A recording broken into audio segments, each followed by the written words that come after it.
So I'll be first starting the topic, and after all, we have another eminent personality as a keynote address, Dr. Arup Das. Can you just wave your hands to the people? Yeah. So Dr. Arup Das is a chief and professor of ophthalmology at University of New Mexico in United States, and after finishing his initial education from Calcutta, then he went up to US, where he finished his initial studies in Detroit, and then Kresk Eye Institute, and then he pursued his Vitreoretina fellowship at Doheny Eye Institute, University of Southern California in Los Angeles. So he has been an active member in NIH and VA, and he's been supported over years by National Eye Institute. A very good academician, and he has been served on the editorial boards of Investigative Ophthalmology and Vision Sciences, has been honored with the Gold Fellowship Award by Association for Research in Vision and Ophthalmology, that is ARVO. And over the past 20 years, he has held many positions in academic and organized ophthalmology and residency programs. He has been a mentor to many postgraduates and fellows, and he has served a NIH section review panel. He's currently a member of ophthalmology working group of EDIC, that is Epidemiology of Diabetes Intervention and Complications Trial. So today he'll be speaking on beyond VEGF, that is beyond anti-VEGF, beyond VEGF. So what are the new drugs in the pipeline? So he would be addressing us and making us know much better about those things. So I'll start with the IC, and that is pneumatic retinopexy, made simple.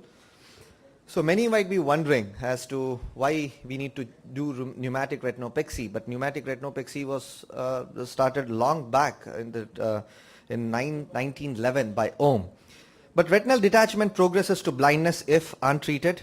There are two options available. One is the surgical option, that is in the operating room based, whether you will put a scleral buckle, which will be addressed by K.S. Kumar, whether you will do a pars plana vitrectomy with buckle or without buckle will be addressed by Dr. Rajiv Reddy Papuru, and complicated cases will be addressed by Dr. Guru Prasad.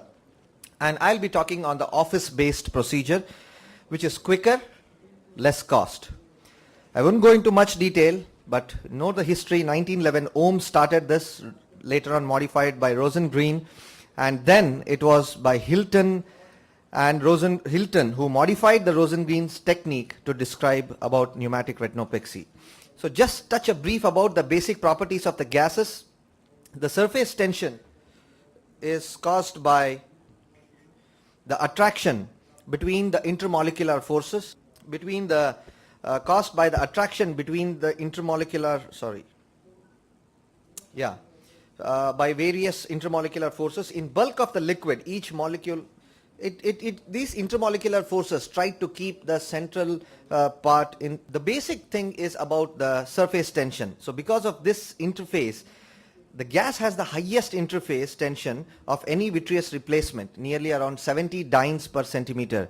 And if the bubble is larger than the break, then the surface tension of the bubble prevents it from going through the break, and thereby the fluid in the vitreous will not try to escape into the break and cause more further retinal detachment.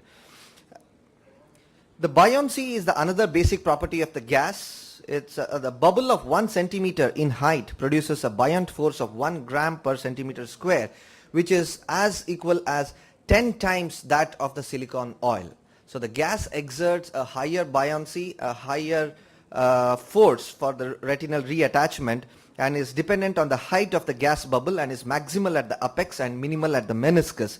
Therefore, we always want the apex at the break for it to plug it. The next one is the gas dynamics. It has 3 phases. The bubble expansion, where O2 and CO2 starts going inside the bubble, and that is where the initial expansion of the gas takes place. And then we have the second phase, that is the nitrogen equilibration. So the nitrogen diffuses into the bubble more slowly, and the second stage of the gas transfer occurs at the partial pressure of the nitrogen in the gas bubble equilibrates with that of the surrounding vitreous environment. And this is the phase where the maximal expansion occurs, that is the nitrogen equilibration. And we have the third phase, that is the gas dynamics or the bubble dissolution, where all these O2, CO2, nitrogen come down, and that is where the bubble becomes more and more smaller. And this was the effect of the gas on the intraocular pressure, the initial graphs of Hilton and Grizzard, which shows as high as 80 millimeter of mercury at the end of 1 hour of the gas injection. Here are some of the studies which we did in the University of Toronto to know the effect of altitude on these gases. And it showed a slow ascent. Usually the aeroplanes are pressurized at around 5,000 to 8,000 feet compression pressure. So the effect of the altitude in a slow ascent, it takes around 34 millimeters of mercury, but that in a rapid ascent, it increases, shoots within few minutes to around 50 to 55 millimeters of mercury. So what are the different types of gases? I won't go into much detail. That is SF6, C3F8 or C2F6. C2F6 is not available in India. SF6, two times the expansion, lasts for around 9 to 10 days. C3F8 has 4 times the expansion, and which lasts for around a month or month and a half. So what are the case selection and criteria for the extended? I was lucky to be the part of the extended clinical trial group, that we call it as the extended CTG criteria, where the one which was described by Hilton and Tornambe, we have extended the properties and done a study on that, and we were quite successful. I'll just be running through those. So the original criteria for pneumatic retinopexy was a single tear not larger than 30 degrees, that's just around 1 clock hour, or a group of small tears holes within 30 degrees. And all of these breaks should be above 4 to 8 o'clock meridian.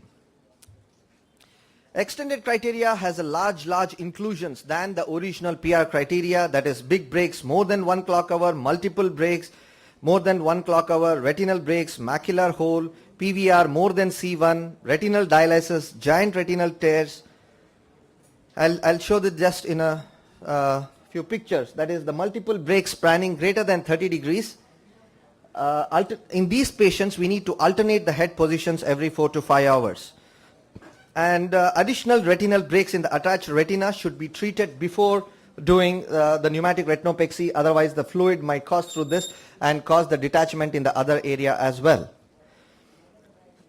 In inferior RDs, of course, it's a little bit of acrobatic where the patient has to hyperextend his neck. Yes, but we did in one case where patient was not ready for the surgery. He did his hyperextension and it did settle very well. And in cases of extensive lattice degeneration, it has to be priorly treated with pneumatic retinopexy. Concurrent macular hole cases also do well in these cases of pneumatic retinopexy, that is the extended criteria. And the patients with a PVR of grade C1 and C2 were also included in these studies. So the pneumatic retinopexy surgical technique is, as we all know, we need to examine very carefully using the 78D, 20D, 28D, whichever best suits your clinical practice. And the patients are seen on day 1, 2, weeks 1, 2, and after 2 months. And the anesthesia is just the topical lignocaine is more than enough. Lidocaine soaked plagettes are even better. Surgical technique, it's the most important thing here is we have to pre-treat all the lattice degenerations or the holes in the attached retina before going in the procedure for the pneumatic retinopexy. The laser we do is the triple barrier photocoagulation. You can either time it in session 1 or session 2. The session 1 is first do the cryo and then put the gas. Session 2 is put the gas, reattach the retina, and then do the laser. The only disadvantage with the second one is if the retina is not attached, then we can't do the laser. So retina has to be attached to do the laser. Either, however best suits your hand, you can go ahead with either 1 session or 2 session procedure. I prefer 2 second session. The chorioretinal adhesion with the cryo, as we all know, begins at day 2 and adequate strength by day 7. However, with laser it is much faster here, but the only thing is the retina has to be attached for you to do the laser. And then the sterile technique, the 10% povidone iodine stick is being used, and just wait for 30 seconds. That's more than enough. You don't need to wait more longer. And the management of the intraocular pressure is very important. First, ideally, you have to do an AC paracentesis where you remove 0.3 ml of aqueous from the anterior chamber, and depending upon what kind of gas you want to use, you have to use it. If it is SF6, then it is 0.6% because we have to aim a final volume of 1.2 ml, and if it is C3F8, then it is 0.3 because of its expansion properties. And make sure once the gas bubble is inside, we always check for the central retinal artery pulsations. So the injection of the gas, it's usually injected supratemporally, 3.5 to 4 mm from the limbus depending on the phakic status, half-inch 30 gauge needle, direction of the needle at the center of the vitreous, depth around 6 to 8 mm. No need to visualize this tip.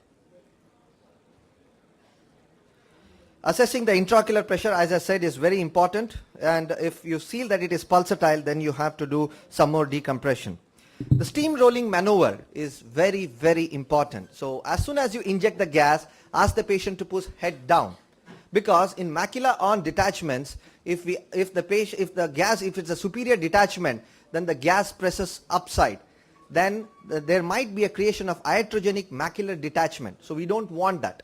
So ideally you have to ask the patient to immediately after injection of the gas maintain head down position at least for 10-15 minutes, and then ask him to go home and then position it 4 to 6 hours face down and then opposite to the side of the brake. If he has brakes on the both side, then he has to alternate his position every 4 to 6 hours. Instruction to the patients, that's what I told. And the PR eligibility criteria: single brake less than 1 clock hour or more than one brake within 1 clock hour between 8 to 4 o'clock. Clear media, no brakes in the inferior 4 clock hours. So we have also done on the inferior 4 clock hours, but we were not successful at the brake exactly at the 6 o'clock, and that is where the belt plays a role probably, which Dr. Rajiv will explain it in much detail. So the results of the multi-center pneumatic retinopexy trial has shown equal results as compared with scleral buckle, and sometimes it has even scored better than the scleral buckle. So there was no significant difference in overall complication rate, but significantly lower morbidity in the pneumatic retinopexy group, and the lower rate of cataract development in the pneumatic group as compared to the SB, and redetachment after 3 months was rare in either of the group. So if you see this visual results of more than 20/50 in less than 14 days detachment, macular detachment, pneumatic retinopexy has fared really well as compared to the scleral buckle. However, Dr.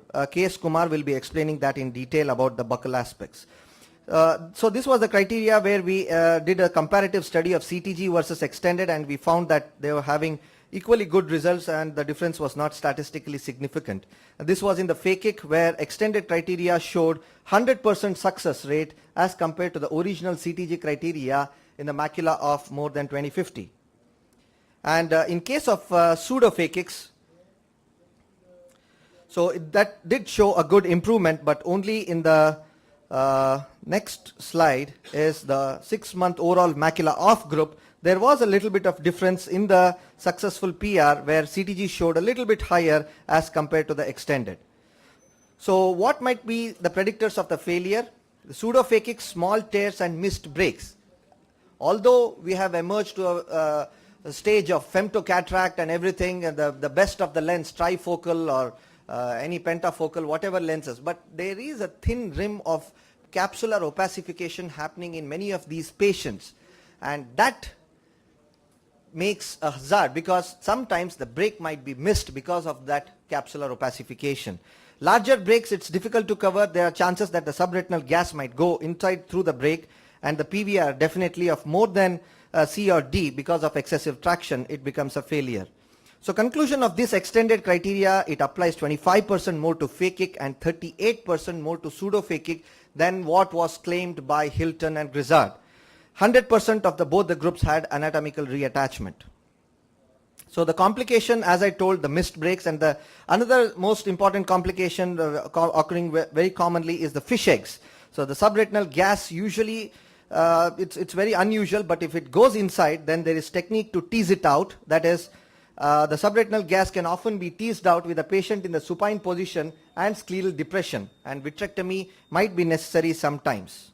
And in case of fish eggs, ask the patient to put head down for nearly 12 hours. And last slide is the persistent subretinal fluid.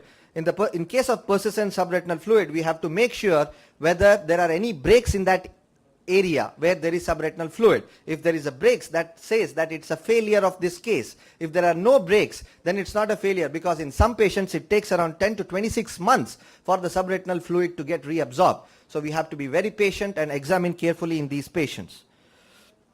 So conclude, pneumatic retinopexy is a safe, cost-effective. Nearly all patients presenting with retinal detachments are actually a candidates for the pneumatic retinopexy. Success can only be achieved with conscious follow-up.